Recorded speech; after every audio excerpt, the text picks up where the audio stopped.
নমস্কাৰ, মই ডক্টৰ স্বৰ্ণলতা আপোনালোক সকলোকে স্বাগতম জনাইছোঁ।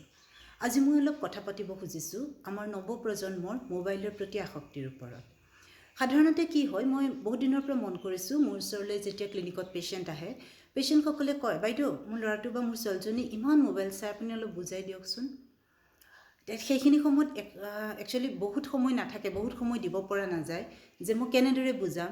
এবাৰ ক'লেইতো ল'ৰাটো বা ছোৱালীজনী মানি নাযাব।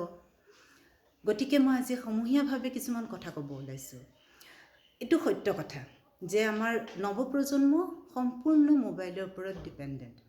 মোবাইল নহয়, ইণ্টাৰনেটৰ ওপৰত ডিপেণ্ডেণ্ট।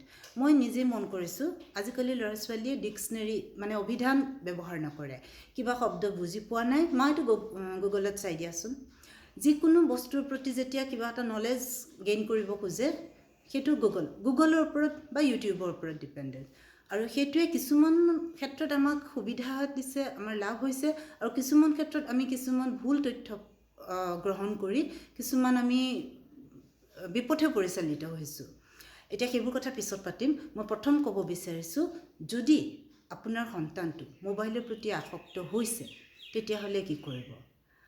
চাওক, এইটো আমি মানি ল'ব লাগিব যে মোৰ ল'ৰাটো বা মোৰ ছোৱালীজনী যদি মোবাইলৰ প্ৰতি আসক্ত হৈছে, তেতিয়াহ'লে তাৰ প্ৰথম দোষীটো আমি অভিভাৱকসকল। আমি অভিভাৱকসকলে তেওঁলোকক সেই পৰিৱেশটো দিছোঁ যে তেওঁলোকে মোবাইলৰ প্ৰতি আসক্তি হ'বলৈ পাইছে।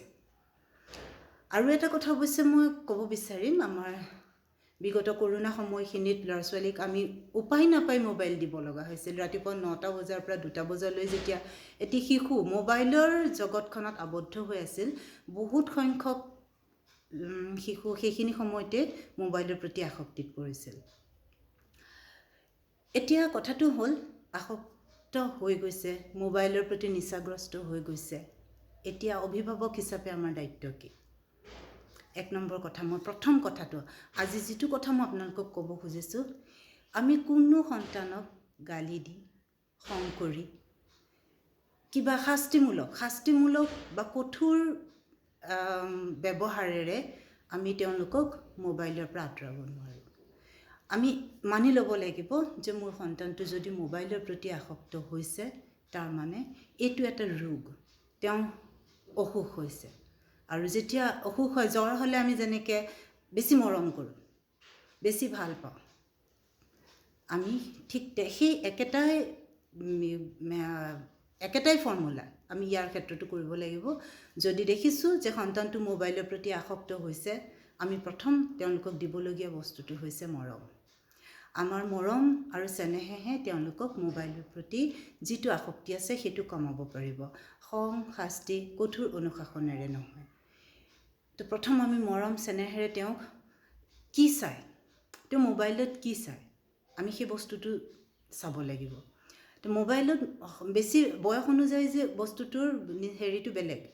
তেওঁ বেছি সৰুখিনিয়ে কি কৰে, কাৰ্টুন চায়, গান চায়, নহ'লে গেম খেলে। এতিয়া আমি গেমৰ প্ৰতি নিচাটো চবৰে হয়, ডাঙৰ মানুহৰো হৈ যায়, মই বহুত দেখিছোঁ। ইনফেক্ট মোৰ কলিগছসকলৰো মই বহুতৰ দেখিছোঁ। সেই নিচাগ্ৰস্তটো যদি ডাঙৰ মানুহে হয়, শিশুসকলে কেনেকৈ নিজক চম্ভালিব? তো চম্ভালাৰ দায়িত্বটো আমাৰ। তো প্ৰথম আমি তেওঁলোকক মৰমেৰে বুজাব লাগিব। তেওঁলোকে কি চায় আমি চালোঁ, আমি বুজিলোঁ, আৰু সেইটোৰ পৰা আঁতৰত ৰাখিবলৈ। এতিয়া যিখিনি সময়ত দেখিছোঁ শিশুটো এইটো সময়ত গেম খেলি থাকে, সেইখিনি সময়ত যদি মই তেওঁক দিওঁ বা আমি বেলেগ ফালে শিশুটোক এংগেজ কৰি ৰাখোঁ, বেলেগ ফালে শিশুটোক এংগেজ কৰাই আমি লাহে লাহে, আমি সৰুৰ পৰাই জানো যে ভুকুতে কল নপকে। আমি যিদিনাখন ডায়েগন'জ কৰিম যে আমি এই শিশুটো মোবাইলৰ প্ৰতি আসক্তি হৈছে, নিচাগ্ৰস্ত হৈছে, তাৰ পিছদিনাখন শিশুটো এদিনতে ঠিক হৈ নাযায়। গতিকে সেই সময়খিনি আমি নিজকো দিব লাগিব, শিশুটোকো দিব লাগিব। আৰু লাহে লাহে সময়ে ঠিক কৰি দিব। আমি যেতিয়া মোবাইলটোতো শিশুৰতো নিজৰ মোবাইল নাথাকে, মোবাইলটো ব্যৱহাৰ কৰিব কাৰ? মাক বা দেউতাকৰ, মানে ঘৰত অভিভাৱকৰ।